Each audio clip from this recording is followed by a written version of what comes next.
여러분 안녕하십니까? 우리 한여름 찬양대 감동 있게 노래 잘해주셨죠? 한 반은 벌써 감동된 것 같습니다. 이렇게 열심히 준비해 주신 우리 한여름 합창단 감사합니다. 하얀 옷을 입고 나오셨는데 다들 천사같이 보여요. 지난주에는 제가 에녹에 대해서 말씀을 드렸습니다. 에녹이 어떻게 하늘을 들어갔는지. 우리 막달라 마리아는 성경에는 지금 우리 어렸을 때는 여자들 이름은 순이고 남자들 이름은 철수고 그런 것처럼 우리 교회도 순이가 있죠. 영이야 순이야 이렇게 국어책에 나왔는데 영이도 있고 순이도 다 있습니다. 그런 것처럼 그때 당시는 이름이 마리아가 많았어요. 근데 특별히 이 막달라 마리아는 성경에서 구분해서 이렇게 불러줬어요. 마리아라고 그냥 부르지 않고 막달라에서 나온 이 마리아. 그래서 특별히 막달라 마리아는 이름을 이렇게 불러줬습니다. 뭔가 그가 다르게 그러지 않았겠어요? 그래서 우리 오늘 막달라 마리아, 이 구원받은 백성, 마리아의 생애를 우리가 좀 살펴보면 좋겠습니다.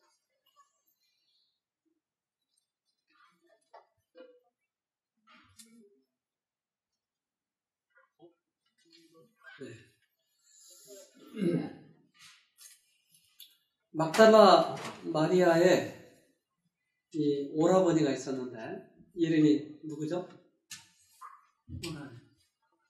나사로입니다. 나사로. 나사로는 이제 죽을 병에 걸렸어요.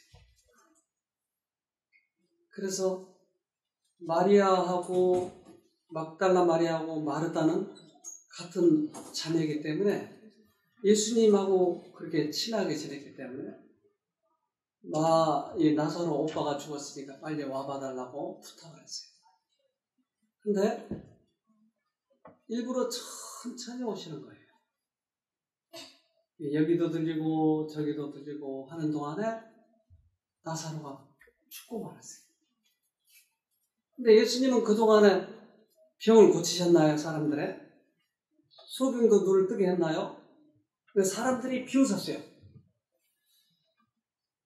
어떻게 비웃었냐면 요한복음 11장 37절에 그 중 어떤 이는 말하되 소경의 눈을 뜨게 한 이 사람이 그 사람은 죽지 않게 할 수 없었더냐 하더라. 네. 야, 너희 예수는 소경도 눈을 뜨게 했잖아. 그런데 나사로는 도대체 못 고치겠다든가? 하고 야구를 했어요. 이제 마리아는 자기 오라버니가 돌아가신 것에 대해서 마음을 굉장히 아파했어요. 그리고 예수님과 이렇게 대화를 하는 중에 소망을 갖게 됐는데 그거는 죽은 사람도 살 수 있다고 하는 소망을 갖게 된 것이에요. 한번 읽어보겠습니다. 마리아는 주님을 사랑하였다. 예수께서는 마리아의 많은 죄악을 용서해 주셨고 그 여인의 사랑하는 오빠를 죽음에서 살려주셨다. 네. 나사로는 예수님의 능력으로 그가 살아나게 됐어요. 그 마리아가 자기 오빠를 살려줄 때 얼마나 감동을 했을까요? 사랑하는 오빠. 그를 예수님께 살려주셨던 것이에요. 그래서 마리아는 예수님의 특별한 그런 은혜를 많이 경험한 것 같아요. 근데 그 은혜를 경험하고 그가 그렇게 예수님과의 그런 그 교제를 나누면서 그 살았던 세계가 우리들에게 퍽 많은 교훈을 줍니다. 마리아는 죄악에 쉽게 넘어가 버리고 말았어요. 이런 죄도 짓고 저런 죄도 짓고 이런 죄를 많이 짓고 말았는데 마리아는 그 죄를 지었지만 꼭 하나님께 돌아왔던 것이, 이것이 마리아의 어떻게 보면 복을 받게 된 큰 이유라고 생각합니다. 나사로는 이제 무덤에서 나오게 됐어요. 그리고 그가 이제 죽었다가 살아난 그것을 많은 사람들에게 간증했을 것입니다. 요한복음 11장 2절에 이 마리아는 향유를 깨고 붓고 머리털로 죄화를 씻기던 자여 병든 나사로는 그의 오랍이더라. 네, 그러니까 마리아는 향유를 붓고 또한 나사로를 살린 그 나사로의 동생이었더라 하는 것이에요. 그러니까 이런 관계들을 성경은 여기저기서 설명합니다. 그러니까 향유를 부었던 그 여자는, 마리아는 또한 나사로의 동생이었고, 또 이 여자는 귀신이 7번이나 들었던 여자였어요. 그러니까 예수님이 귀신을 쫓아내주면 또 어디 가가지고 또 귀신 들려가지고 오고, 그럼 또 쫓아내주면 또 귀신 들려오고, 이것을 몇 번이나 했다고요? 7번이나 했어요. 그러니까 우리가 마리아 그러면 아주 성스러운 것처럼 보이지만 이 마리아는 어떤 여자예요?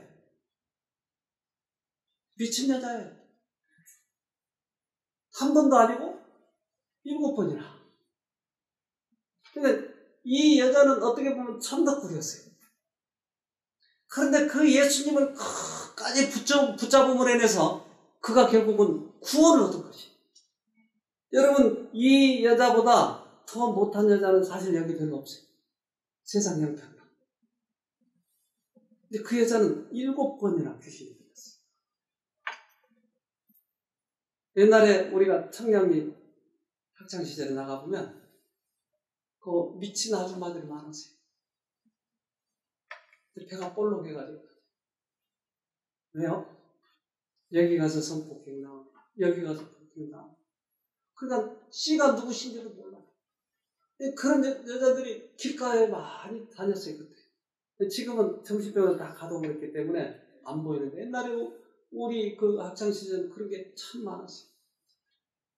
그러니까 마리아가 그런 여자였다. 그래서 아마 상당히 그때 당시 천덕꾸리였을 거예요. 요한복음 8장 3절에 서기관들과 바리새인들이 간음 중에 잡힌 여자를 끌고 와서 가운데 세우고 예수께 말하되 선생이여 이 여자가 간음하다가 현장에서 잡혔나이다. 이 여자도 다름없네요. 그러니까 이 마리아도 이 남자 저 남자에게 폭행을 당하고 또 간음을 하는 현장에서 잡힌 것이. 마치 새를 그물을 쳐놓고 쫓아낸 것이. 그럼 새가 덜컥 걸리면 이제 그 새를 손나비 잡으면 어때요, 새가? 가슴이 호동호동 뛰는 게 느껴져요, 손에. 이 여자는 그물로 탁 쳐가지고 이 여자를 딱 잡았던 것이. 간음하다가 붙잡혔다. 뭔가 이유가 있어서 그렇게 붙잡지 않았겠어요? 그것은 예수님을 올가미로 씌우려고. 예수님은 사랑해라 라고 얘기했지만 그가 이 여자를 볼 때 놔줘라. 그러면 유대법으로 간음하다가 걸린 여자를 놔주라고 그러면 법을 어기는 것이. 돌로 치라라고 하면 그때는 돌로 치라고 했으니까 간음한 여자는. 그럼 어떻게 되죠? 로마 법을 어긴 사람으로서 로마의 법에 저촉이 되고 또한 냉정한 사람이라고 하는 평을 듣도록 하기 위해서 일부러 예수 앞에 그 여자를 끌고 오도록 하기 위해서 간음하다 현장에서 붙잡아서 데려갑니다. 결국은 이 여자를 붙잡은 것은 예수를 올가미에 씌우려고 그랬던 것이에요. 5절에 모세는 율법에 이러한 여자를 돌로 치라 명하였거니와 서장은 어떻게 말하겠나이까? 근데 이제 시험을 거는 거지. 여러분 뭐라고 하시겠어요? 돌로 치라고 해도 안 되고 놔줘라고 해도 안 되고, 그러면 놔줄까 말까 이렇게만 하고 있으면 될까요? 어떻게 하면 될까요? 우리는 이 사건들에 대해서 잘 알고 있어요. 읽어보십시다. 수치심으로 떨고 있는 여인과 인간적인 동정조차 없는 철면피한 보관들을 바라보셨다. 흠없이 순결한 그의 정신은 그 광경을 보고 움츠러지셨다. 네. 새가 그물에 걸려가지고 손에 쥐고 있으면 콩닥콩닥 가슴이 뛰고 있는데, 이 여자의 마음이 그러고 있기 때문에 수치심에서 너무너무 부끄러워서 옷을 걸쳤는지 안 걸쳤는지 모르지만 그게 붙잡혀가지고 그들 앞에 콩닥콩닥 뛰면서 이렇게 있는 그들의 모습과 예수를 믿는다고 하는, 하나님을 믿는다고 하는 그 제사장들이 끌고 왔는 그들과 이 상태를 한번 비교해보자고 하는 것이. 그들은 하나님을 믿었지만 동정이 없어요. 친절함이 없어요. 결국은 자기들이 세력을 넓히기 위해서, 예수를 죽이기 위해서, 올무에 붙잡기 하기 위해서 이 새를 사용했던 것입니다.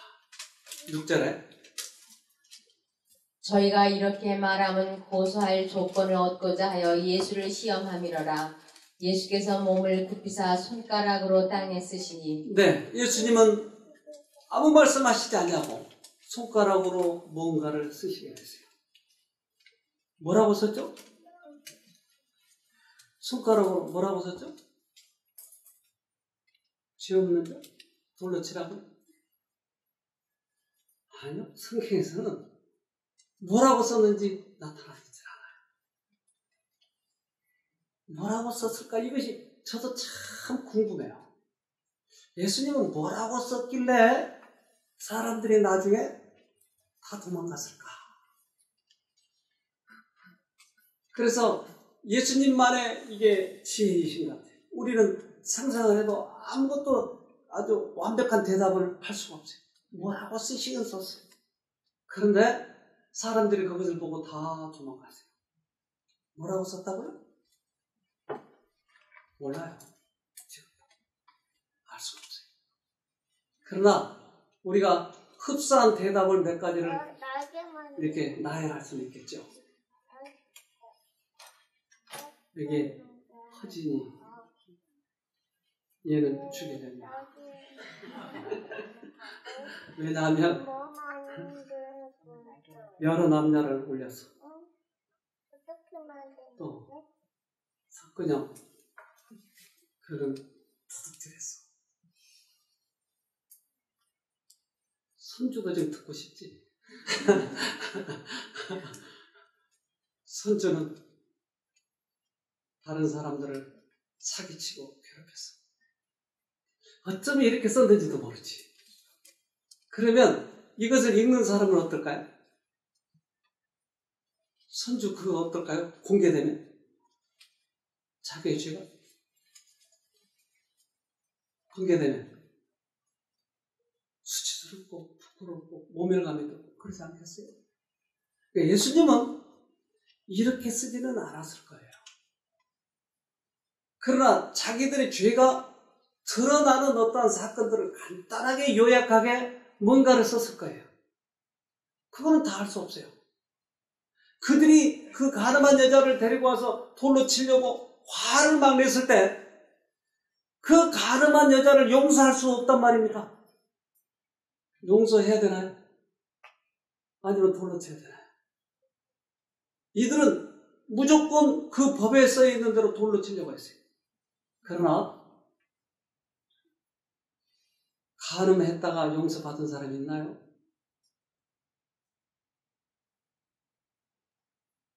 성경에 그들이 가장 자랑스럽게 여겼던 그의 조상의 다윗 왕이 간음했는데 그는 용서받았어요. 어쩌면 그렇게 썼을지도 몰라요. 다윗은 돌로 맞아 죽었냐? 이렇게. 어쩌면 그러니까 자기들의 죄들이 드러나는 것을 보고 이 사람들은 도망가기 시작했어요. 7절에 저희가 묻기를 맞이 아니하는지라 이에 일어나 가라사대 너희 중에 죄 없는 자가 먼저 돌로 치라 하시고 네. 뭐라고 썼는지 모르지만 너희들이 죄 없다고 생각하면 돌로 쳐라. 그러니까 그들의 죄가 다 드러나니까 돌로 칠 사람이 아무도 없는 거죠. 맨 앞에 있는 사람이 읽고 나서 슬며시 도망가니까 그 뒤에 있는 사람이 야 뭐라고 썼어? 뭐라고? 그 사람도 도망가. 거기에 아무도 없게 됐어요. 9절에 저희가 이 말씀을 듣고 양심의 가책을 받아 어른으로부터 시작하여 젊은이까지 하나씩 나가고 오직 예수와 그 가운데 서는 여자만 남았더라. 네, 다 구경꾼들로 가버리고 이제 그 마리아와 예수만 남게 되는 것이. 우리는 때때로 이러한 자리가 필요합니다. 예수님과 나와요. 남들은 뭐라고 해도 좋아. 그러나 예수님은 나에게 뭐라고 하시는 거예요. 이게 가장 중요해요. 예수님은 마리아와 이제 단둘이서 만나서 가장 중요한 얘기를 하시는데 이 얘기 때문에 마리아는 그 구원을 이루게 된 결정적인 요인이 됐던 것이에요. 10절에 예수께서 일어나사 여자 외에 아무도 없는 것을 보시고 이르시되 여자여 너를 고사하던 그들이 어디 있느냐 너를 정죄한 자가 없느냐 대답하되 주여 없나이다. 예수께서 가라사대 나도 너를 정죄하지 아니하노니 가서 다시는 죄를 범치 말라 하시니라. 네, 아무도 없어요. 예수님. 예수는 나도 너를 정죄하지 않는다고 하는 말은 예수님은 정죄할 수 있는 능력이 있는 분인가요? 네. 그런 위치에 계시죠? 네, 예수님은 하나님이시니까 그분은 심판의 권리가 있으니까. 그러니까 나도 너를 정죄하지 않겠다는 말은 내가 네 죄값을 다 갚아버렸기 때문에 나도 너를 정죄하지 않겠다. 나도 너를 정죄하지 아니하노니 한 말은 뭔가 여운을 남기고 지금 끝나요. 그 말은 나도 너를 정죄하지 아니하노니 너도 너를 정죄하지 마. 우리는 대부분 내 자신을 용서하지 못해요.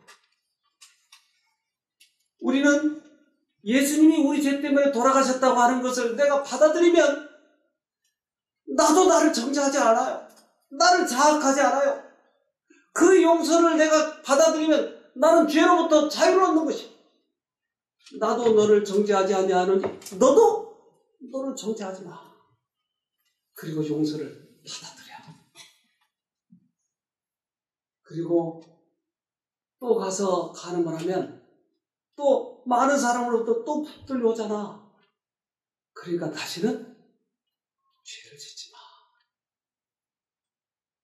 예수님의 그 사랑이 이 여자를 감동시키게 됐어요. 다른 모든 사람과 다른 빛이었어요. 다른 모든 사람은 거짓 빛을 가지고 있어요. 그들은 죄를 지면 돌로 쳐 죽이는 것이었어요. 근데 예수의 빛은 돌로 쳐 죽이는 것이 아니고 그를 심판하는 것이 아니고 그를 구원하러 오신 것이에요. 우리는 모든 사람들과 똑같은 그런 행동을 하게 되면 우리는 다른 사람들에게 빛을 전할 수 없어요. 우리는 우리들의 빛이 따로 있는 거예요. 그것은 예수님께서만 주신 참 빛이에요. 그 빛을 받았을 때 사람들이 감동이 됩니다. 다시는 죄를 범치 말라. 이 말은 꼭 우리의 사고방식으로 읽으면 또 죄 짓기만 지어 너 죽어 이런 말로 들려요. 다시는 죄를 범치 말라 이 말이. 그런데 예수님의 피를 칠해서 보면 야 네가 가서 또 죄 지면 또 붙들려 오잖아. 다시 죄를 짓지 마. 이것이 예수님의 사랑이에요. 읽어보십시다. 그런 예수의 발 앞에 엎드려 고마운 사랑의 마음으로 흐느껴 울면서 뜨거운 눈물로 자신의 죄를 고백하였다. 이것은 그에게 순결과 평화의 생애, 하나님께 봉사하기 위하여 바쳐진 새 생애의 시작이 되었다. 네. 그 하나님의 사랑이 감동되었을 때 그의 생애가 변화됐어요. 그것이 바로 새 생애를 시작하기 동기가 된 것이에요. 그는 하나님의 사랑이 그의 마음에 뜨겁게 장렬함으로 인해서 감동이 된 그 마음이 고백하게 만들었고, 그의 마음을 돌이키게 했던 것은 예수님의 참 사랑이었던 것입니다.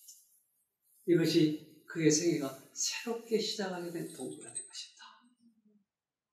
여러분, 예수님의 사랑은 우리들의 생애를 반드시 바꿔주는 것이 받아들이기 바랍니다. 마리아를 바꿨던 것은 바로 그 예수님의 사랑이었어요. 에녹을 바꾸게 했던 것은 바로 자식을 낳은 다음에 그 자식의 사랑을 알고 예수님의 사랑을 이해했던 것이에요. 이것이 그들의 생애를 바꾸고 하늘에 들어가게 했던 것입니다. 여러분, 우리가 과거에 잘못 살 수도 있어요. 엉망으로 살았을 수도 있어요. 그러나 그것을 내가 자학을 하고 나를 괴롭게 하고 내 의지로 바꿔보려고 하는 것은 헛된 노력에 불과해요. 그럴 때 예수님을 바라보면 예수님의 사랑이 우리 마음에 넘쳐 흐를 때 우리들의 생애가 바꿔지는 것입니다. 이것이 우리 생애에 주는 감동인 것입니다. 예수께서는 영원한 죽음에 이르는 영적 질병을 고치셨다. 이 회개한 여인은 예수를 가장 신실히 따른 사람들 중에 하나가 되었다. 자기 희생적 사랑과 헌신으로 그는 예수의 용서하여 주신 은혜에 보답하였다. 네. 영원한 죽음에 이를 그 영적 죽음 질병에서 예수님은 건지셨던 것이에요. 그랬을 때 그 여인은 후세에 가장 변화된 사람으로서 우리들에게 교훈을 주는 사람으로서 영원히 남게 된 것이에요. 그 하찮은 여자, 미친 여자, 7번이나 미친 여자, 가늠한 여자, 세상에는 쓸데없는 여자, 그 하찮은 여자가 예수님의 감동을 받고 사랑을 받고 그가 후세에 그렇게 많은 사람들에게 교훈을 주는 그러한 여자로 바뀌었다고 하는 것입니다. 뭐가 바뀌었다고요? 사랑. 예수님의 사랑. 우리들의 자녀에게도 지금은 그들이 아무것도 못 알아듣고 천방지축 마음대로 뛰어다니는 아이들 같지만 그러나 그 아이들에게 사랑을 베푸면 그 아이들이 결국 변화될 것이에요.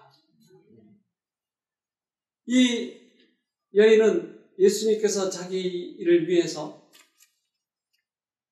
여러 가지 그 은혜를 베푸신 것에 대해서 너무 감사했어요. 그래서 어느 날 예수님이 이웃집에 점심 잡수러 오신다는 거예요. 근데 그 이웃집의 아저씨가 누구냐면 누가복음 7장 36절에 한 바리새인이 예수께 자기와 함께 잡수시기를 청하니 이에 바리새인의 집에 들어가 앉으셨을 때에 네, 이 바리새인은 시몬이라고 하는 사람이었어요. 마가복음 14장 3절에는 예수께서 베다니 문둥이 시몬의 집에서 식사하실 때에 네, 그러니까 문둥이였어요. 문둥이. 그러니까 시몬은 문둥이였는데 예수님께서 문둥이를 고쳐주셨어요. 그러니까 그것에 대해서 감사해서 점심 식사하러 오십시오 하고 예수님을 초청했던 거죠. 그 점심 식사로 오시는 것을 알고 마리아는 그 집에 가게 됐어요.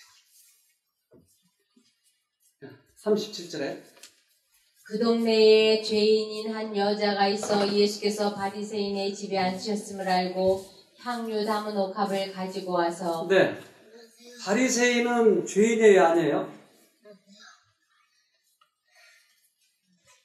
바리새인 죄인이에요? 정의가 잘 안 되시나요? 바리새인 죄인 맞아요? 그러면 왜 저 여자만 죄인인 한 여자라고 불렀을까요? 이 여자는 누구예요? 이름이 막달라 마리아예요. 그런데 그 동네에 죄인인 한 여자가 있어 하고 소개해요.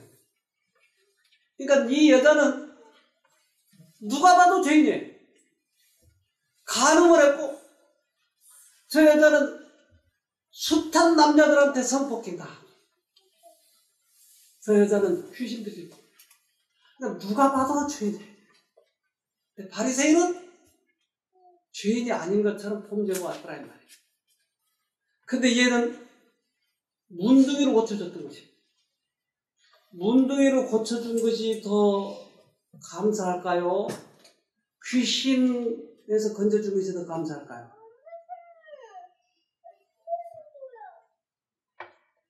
잘 생각하셔서 대답하셔야 됩니다. 이거. 문둥이 고치는 게 더 힘들어요? 귀신 고치는 게 더 힘들어요? 귀신? 안 들어봐서 잘 모르겠죠? 네? 문둥이. 네. 그러니까 어쨌든 사회적으로는 문둥이도 고치는 게 힘들고 귀신 고쳐주는 것도 힘들어요. 그러니까 이 병을 고쳐주기 때문에 이 시몬이 감사해서 자기 집에 식사 초대를 했는데 이 여자가 옥합을 들고 와서 깨는 거예요. 또한 악귀를 쫓아내심과 병고침을 받은 어떤 여자들 곧 7 귀신이 나간 자 막달라인이라 하는 마리아와 네. 그러니까 누가 보면 8장 2절에는 귀신 들린 여자 7번 귀신 들린 여자 7 귀신이라고 했는데 그 영감에서는 7번이라고 표현했습니다. 그러니까 7번 귀신을 쫓아내준 그 여자 이름이 막달라 마리아예요. 그러니까 막달라 마리아는 향유를 부은 여자고 막달라 마리아는 오빠가 나사로고 막달라 마리아는 그러한 이 책의 이 앞뒤를 비교해보면 가늠하다 붙잡힌 여자라는 것이. 그러니까 이 여자가 다 각기 다른 여자 같지만 한 여자였어요. 이 여자가 향유를 가서 예수님 발 앞에 붓더라 이 말이에요. 38절에 예수의 뒤로 그 발 곁에 서서 울며 눈물로 그 발을 적시고 자기 머리털로 씻고 그 발에 입 맞추고 향유를 부으니 네. 이 여자는 그 문남성이 많이 보는 앞에서 머리털로 발을 씻긴 것이에요. 종이 상전에게 할 수 있는 최고의 표현은 자기 머리털로 주인의 발을 씻는 것이에요. 이 여자는 자기가 할 수 있는 최고의 예우를 그리고 예수님의 머리에 향유를 부었어요. 왜 이렇게 했죠? 비쌀 텐데. 그 향유는 1년간 벌어야 월급쟁이가 벌어야 할 돈을 주고 사는 것이에요. 만약에 200만 원 월급쟁이라면 얼마짜리요? 2,400만 원짜리 향유예요. 그게 향. 그거를 예수님 머리에다 부는 거예요. 이야, 너무 비싼 거 아니고? 그러니까 주위에 한 사람이 있었는데 이 사람은 이름 어쩌면 유다일 거예요. 이 사람은 계산을 잘했다. 200 곱하기 12 얼마야? 2,400. 이야, 저거 가지고 소나타를 하나 살 수 있을 텐데, 야, 저 여자가 저걸 부어버리네? 너무너무 아까워. 그래서 그것을 시기를 내고 예수가 저 여자하고 노는 거 보니까 저 여자가 수없이 많이 폭행당하고 그런 아주 천한 여자인데 예수가 노는 거 보니까 아마 예수는 선지자가 아닌 모양이야. 예수님은 그것을 알아채시고 말씀하시고 그리고 시몬을 불러요. 40절에 예수께서 대답하여 가라사대 시몬아 내가 네게 이를 말이 있다 하시니 저가 가로되 선생님 말씀하소서. 네, 시몬은 원래 뭐였어요? 그의 병이? 문둥병. 문둥병이었어요. 야, 시몬아, 잠깐 이리 와봐. 나 너에게 좀 할 말 있는데, 어떤 사람이, A라는 사람이 50만 원 빌려갔고, B라는 사람이 500만 원 빌려갔다. 그런데 둘이 다 찢어지게 가난해서 그냥 탕감해줘 버렸다. 그러면 누가 더 고맙게 생각하겠느냐? 물어봤어요. 여러분, 누가 더 고맙게 생각하겠어요? 고맙게? 많이 빌린 사람, 500만 원. 많이 빌린 사람입니다. 예수님이 거기서 얘기하는 거예요. 자, 많이 고맙게 생각한 사람은 어떤 사람이라고요? 많이 빌린 사람. 그러니까 많이 탕감받은 사람. 그렇다면 우리가 예수님께 감사하게 생각한 사람은 어떤 사람이죠? 많이 감사하게 생각하는 사람. 많이 용서받은 사람. 용서를 많이 받은 사람이에요. 근데 예수님이 하나도 고맙지 않아? 십자가를 봐도 아무런 의미가 없어. 예수님이 뭐길래? 이건 아직 용서를 경험하지 못한 사람이에요. 많이 빌린 사람은 많이 탕감을 받았기 때문에 그것을 많이 감사하게 생각한 거야.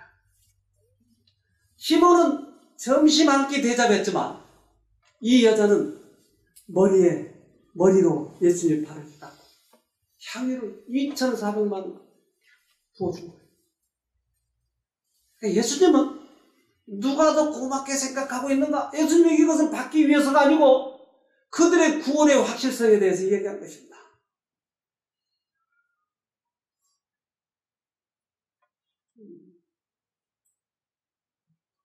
그래서 시몬에게 너는 나에게 점심만 대접했지만 저 여자는 내 발을 씻겼다. 그리고 옥합을 가지고 내 머리에 그었는가. 누가 더 용서를 많이 받았냐 하는 것이에요. 7장 47절에 이러므로 내가 네게 말하노니 저의 많은 죄가 사하여졌도다. 이는 저의 사랑함이 많음이라. 사함을 받은 일이 적은 자는 적게 사랑하느니라. 네, 이 여자가 우리 후일의 많은 신앙인들에게 가장 큰 교훈을 준 그 일을 한 거예요. 즉, 왜 나는 마음이 뜨겁지 않지? 왜 예수님에 대한 사랑이 없지? 이것을 가장 정확하게 잘 나타내준 사건이 이거였어요. 왜 나는 교회 와도 뜨겁지 않아? 왜 나는 설교 들을 때도 맨날 졸리지? 왜 나는 교회를 가도 다른 사람과의 그런 사랑의 관계를 못 나누지? 이 원인이 뭐예요? 용서를 못 받았기 때문에.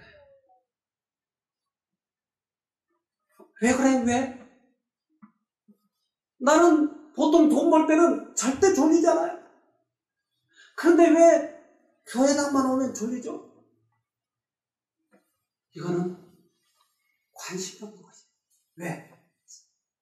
용서를 못 받았기 때문에. 용서를 많이 받은 사람은 예수님을 많이 사랑하는 것이. 내 마음에 사랑이 없다면 다시 한번 예수님의 십자가 아래 가야 되는 것이 그렇기 때문에.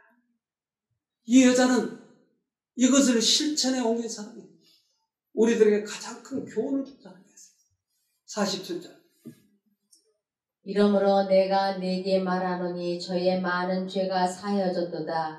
이는 저의 사랑함이 많음이라. 사함을 받은 일이 적은 자는 적게 사랑하느니라. 사함을 적게 받으면 적게 사랑하면, 많이 받으면 많이 사랑하죠. 사함을 받은 일이 많은 자는 많이 사랑하느니라. 요거는 성경책이 아니고 제가 만든 거예요. 적게 사랑하는 자는 적게 받았기 때문에. 여러분 마음에 사랑이 없고 예수님에 대해서 관심이 없고 그러면 다시 예수님 아래 무릎을 꿇으세요. 요한일서 4장 8절.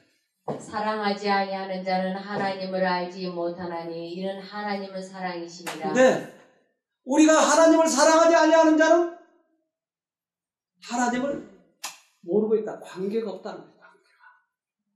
왜? 하나님의 용서를 받으면 반드시 하나님을 사랑하게 돼 있습니다. 사랑하게 돼 있어요. 여러분, 내 마음에 사랑이 없고 관심이 없고 교회 와도 흥미가 없다면 예수님을 다시 만나세요. 다시 시작하세요. 내가 교회 오래 다녔기 때문에 구원을 받을 것이라고요? 정말요? 막 그렇게 말하지 않지 않습니까? 교회는 오래 다녔지라도 나와 하나님과의 관계가 없으면 하나님을 사랑하지 않아요. 관심이 없는 거지. 그렇기 때문에 예수님과의 다시 관계를 갖기 시작해야 됩니다.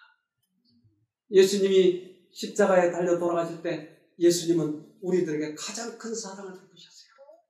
요한일서 4장 10절. 사랑은 여기 있으니 우리가 하나님을 사랑한 것이 아니요 오직 하나님이 우리를 사랑하사 우리 죄를 위하여 화목제로 그 아들을 보내셨음이니라. 네, 하나님이 우리를 사랑하시면 그 사랑을 받으면 우리는 다른 사람을 사랑할 수 있는 것입니다.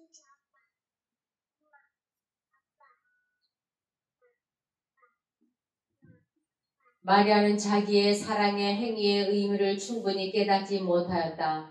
그는 비난자들의 말에 답변할 수가 없었다. 왜 그가 예수에게 기름을 붓기 위하여 그러한 기회를 선택하였는지를 설명할 수 없었다. 성령께서 그를 위하여 계획하셨으며 그는 성령의 강권하심에 순종하였던 것뿐이다. 마리아는 자기가 왜 그렇게 행동을 했는지 알 수가 없어요. 예수님이 곧 돌아가실 것을 알고 미리 그에게 기름을 부었는지 그는 몰랐어요. 그러나 성령께서 그의 양심에 말씀하실 때 그 성령의 음성에 굴복하고 가다 보니까 이 세상에서 가장 귀한 교훈을 남기고 말았던 것이 마리아는 성령의 음성에 굴복했던 것이에요. 여러분, 오늘 저녁에 여러분 마음에 그 성령의 음성이 들리면 각오를 하시고 새롭게 마음을 하세요. 이 마리아 같은 여자가 그렇게 훌륭한 여자가 되는 것을 우리가 눈으로 보지 않습니까? 왜 우리는 흥미가 없고 예수님을 사랑하지 않냐? 교회는 와도 왜 그렇게 내게 관심이 없는지. 그것은 사함을 받지 못했기 때문에. 여러분, 다시 한번 새롭게 시작하십시오. 십자가에서 우리에게 남겨주신 그 교훈은 이루 말할 수가 없어요. 저녁 그림자가 짙게 깔릴 무렵에 막달라 마리아와 다른 마리아들은 주님의 쉬시는 처소 주위에 머물러서 저희의 사랑하던 분의 운명을 슬퍼하여 눈물을 흘리고 있었다. 네, 여기 보니까 다른 마리아들과 막달라 마리아를 구분하지 않습니까? 그러니까 이 막달라 마리아는 특별한 이름으로서 오래도록 우리들에게 교훈을 남겨주기 위해서 막달라 마리아라고 일부러 이름을 써서 붙이게 했던 것이 성경에 그렇게 남겼던 것입니다. 이는 예수님이 돌아가시자 모두가 슬퍼했어요. 그는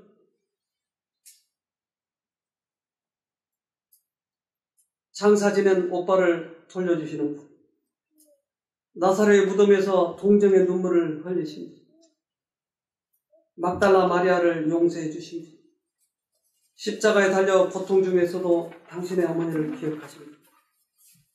부활 후 울고 있는 여인들에게 나타나서 내 형제들에게 가서 이르되 내 아버지 곧 너희 아버지 내 하나님 곧 너희 하나님께로 올라간다 하라. 그들을 부활하신 구주를 전파하는 당신의 기별자들로 삼으신 분은 오늘날도 여인의 가정 좋은 친구이시며 그분을 신뢰하기만 하면 그의 필요에 언제나 도와주려 하신다. 마리아는 이제 과거를 회상했을 거예요. 나에게 그렇게 좋으신다. 그의 십자가에 달려 돌아가실 때 우리들에게 가장 큰 사랑을 남겨주셨던 것. 마가복음 15장 40절에 멀리서 바라보는 여자들도 있는데 그 중에 막달라 마리아와 또 작은 야고보와 요셉의 어머니 마리아와 또 살로메가 있었으니. 네. 십자가에 달리실 때 다른 사람은 다 도망가 버리고 말았지만 거기에 십자가 밑에서 예수님을 끝까지 임종을 바라보고 있었던 사람은 마리아. 그는 목숨을 내놨어요. 나를 건져주신 그 하나님, 우리를 용서하신 그 하나님, 이것을 경험하지 못하면 우리는 예수님을 사랑할 수가 없어요. 그렇기 때문에 마리아를 이렇게 바꾸시게 해주신 분은 예수님의 사랑이었어요.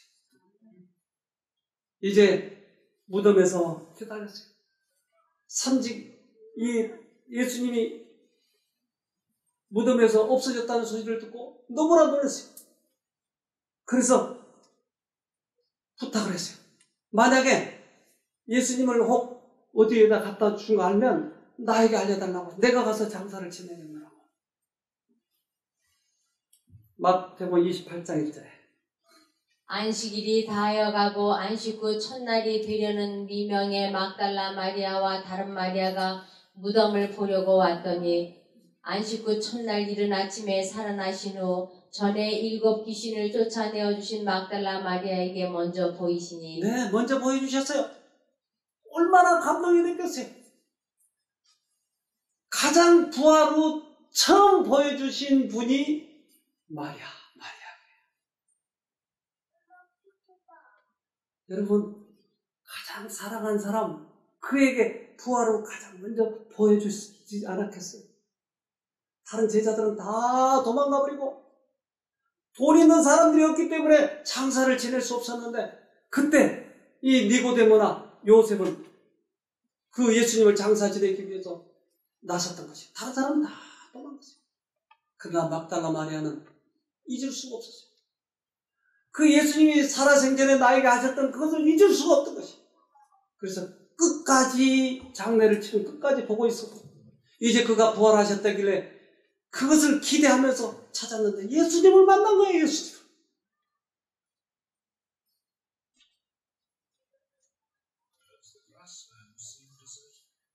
But a few creatures remain.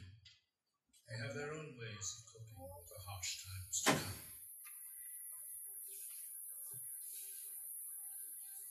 Before the beds of their pools, 웅덩이 바닥이 다 마르기 전 황소 개구리들이 땅으로 들어간다. 웅덩이 물기 머금은 옷을 입고 단단한 무덤에 들어가는 것이다.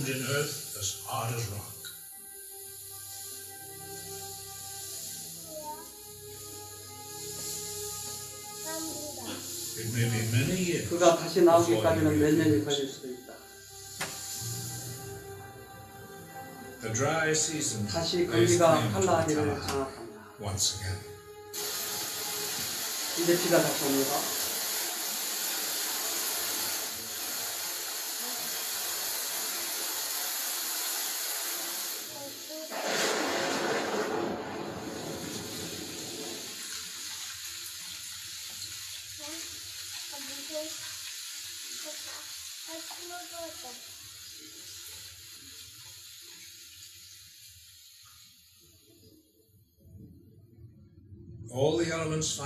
모든 조건이 갖추어지면 새 세대의 생명이 눈을 뜬다. 한라하라에서 가장 특이한 거주자들도 무덤을 깨고 나온다.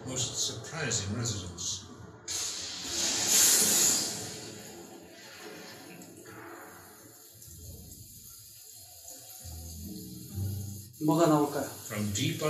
땅 밑에서 보복을 입고 있던 그가 나타난다.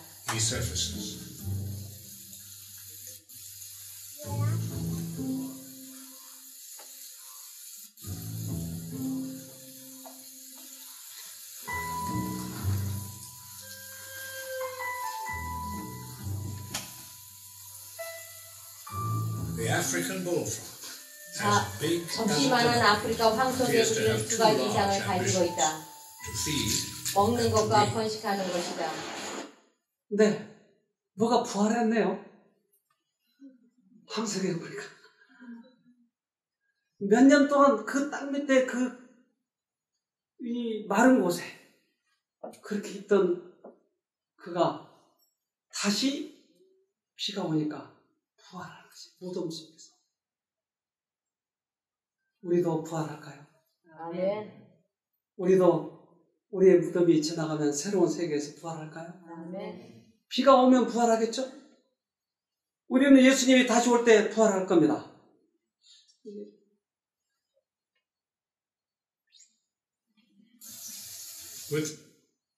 네. 예수님 오시는 날 우리는 데살로니가 4장 14절에 우리가 예수에 죽었다가 다시 사심을 믿을진데 이와 같이 예수 안에서 자는 자들도 하나님이 저와 함께 데리고 오시리라. 이를 기히 여기지 말라. 무덤 속에 있는 자가 다 그의 음성을 들을 때가 오나니 선한 일을 행한 자는 생명의 부활로 악한 일을 행한 자는 심판의 부활로 나오리라. 우리가 이 땅에서 어떻게 살았느냐에 따라서 부활이 결정이 되는 것입니다. 선한 일을 한다고 하는 것은 예수님의 사랑을 우리가 받아들이고 용서를 받아들이고 우리도 예수님께 사랑을 돌려드리고 이웃들에게 사랑을 돌려주는 그 사람, 그들이 선한 일을 하는 자입니다. 이들은 부활의 아침에 참여하게 될 것입니다. 우리 죽었던 아이들과 그때 다시 만날 거예요. 13절. 형제들아, 자는 자들에 관하여는 너희가 알지 못함을 우리가 원치 아니하노니 이는 소망 없는 다른 이와 같이 슬퍼하지 않게 하려 함이라. 주께서 호령과 천사장의 소리와 하나님의 나팔로 치니 하늘로 쫓아 강림하시리니 그리스도 안에서 죽은 자들이 먼저 일어나고 그 후에 우리 살아남은 자도 저희와 함께 구름 속으로 끌어올려 공중에서 주를 영접하게 하시니 그리하여 우리가 항상 주와 함께 있으리라. 네. 여러분, 다시 우리는 부활할 것이에요. 이 땅에서 어떻게 살았느냐에 따라서 부활이 결정이 되는 것인데, 마리아, 막달라 마리아, 그는 이 땅에서 가장 귀한 교훈을 우리에게 남겨주고 그도 부활했고 우리도 부활하게 만들기 위해서 그의 세계를 그렇게 살았던 것입니다. 지금 우리는 예수에 대해서 흥미 없이 살아가요. 교회에 오면 흥미거리가 없어요. 그러니까 졸리기만 하는 것이에요. 예수님은 우리에게 가장 큰 흥미거리인 것입니다. 왜? 그분이 우리를 부활시키실 것이기 때문에. 여러분, 이 예수님을 놓쳐서는 안 돼요. 예수님의 사랑을 깊이 이해해야 됩니다. 주님이 오시는 날 우리는 거기서 맞이해야 되기 때문에 그렇습니다. 요한계시록 22장 20절. 이것들을 증거하신 이가 가라사대 내가 진실로 속히 오리라 하시거늘 아멘. 주 예수여 오시옵소서. 네, 내가 속히 오리라 그러면 아멘, 빨리 오십시오. 왜? 우리도 부활해야 되니까. 우리도 하늘 가야 되니까. 그러나 내가 예수님을 사랑하지 아니하고 흥미거리가 없으면 예수님 좀 더 이따 오시죠. 오늘 우리들의 마음에 다시 한번 새로운 마음을 갖도록 합시다. 이제까지 내 마음에 예수님에 대한 사랑이 없었다면, 십자가를 봐도 아무런 감흥이 없었다면, 예수님의 얘기를 들어도 맨날 흥미가 없었다면, 이제 다시 한번 예수님에 대해서 다시 우리가 태어나야 됩니다. 그래서 우리 여러분 같이 하늘까지 가도록 하십시다. 아멘. 하늘에 계신 아버지, 주님이 오실 때가 다 됐다고들 합니다. 우리도 하늘을 놓치지 아니하고 준비하고 싶습니다. 그러기에 우리 신앙의 노독들, 우리들의 선배들이 어떻게 구원받았는지를 다시 한번 살피게 도와주셔서 그들의 교훈을 받을 수 있도록 도와주시옵소서. 우리도 막달라 마리아처럼 그렇게 험한 세상을 살았습니다. 우리의 죄가 너무 많아 주님 앞에 때때로 나아가기가 부끄러울 때가 많이 있습니다. 그러나 마리아를 구원하신 주님, 우리도 구원하실 수 있지 않습니까? 주님 앞에 담대히 나아가서 우리의 죄를 고백하고 우리가 흥미 없었던 주님의 교훈에 다시 한번 흥미를 갖게 해주셔서 그 구원을 놓치지 않도록 도와주시옵소서. 특별히 새로남을 사랑해 주신 주님, 우리 새로남 형제들 이제는 졸지 아니하고 하나님을 바라보게 해주시고 또한 교회에 열성이 있도록 도와주셔서 이제까지 과거의 잘못들을 회개하는 저희가 되도록 도와주시옵소서. 그리하여 가장 확실하게 구원을 얻는 우리가 되도록 축복해 주시옵소서. 우리를 죄에서 구원하신 예수님 이름으로 기도합니다. 아멘.